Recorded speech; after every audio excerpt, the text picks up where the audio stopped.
Over the course of more than a decade now, the Federal Emergency Management Agency, or FEMA, has given Texas $3.8 billion for disaster recovery. But as KXAN's political reporter Josh Hinkle tells us, Texans might have to wait a while longer for word on any new funding.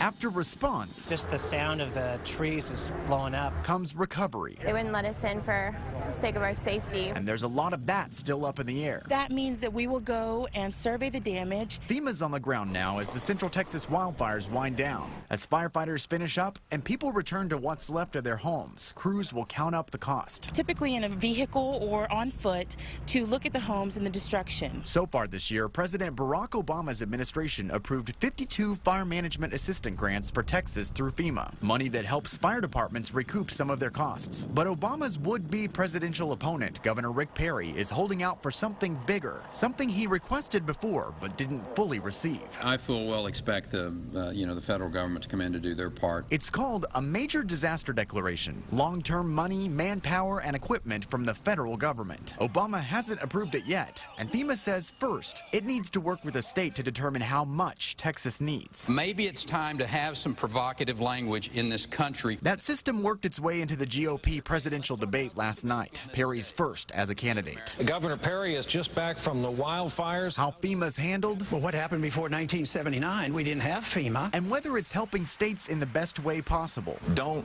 eliminate FEMA. Let's fix FEMA. This as Congress squabbles over how much money the agency should have for disasters, and as Texans continue to watch more than 50 wildfires burn across the state. And while Texas tries to secure more funding, FEMA tells me homeowners waiting can take some very important steps even before they know if that money will come through. Call your insurance company, take photos of any damage, and save all of your receipts. In the studio, Josh Hinkle, KXAN News.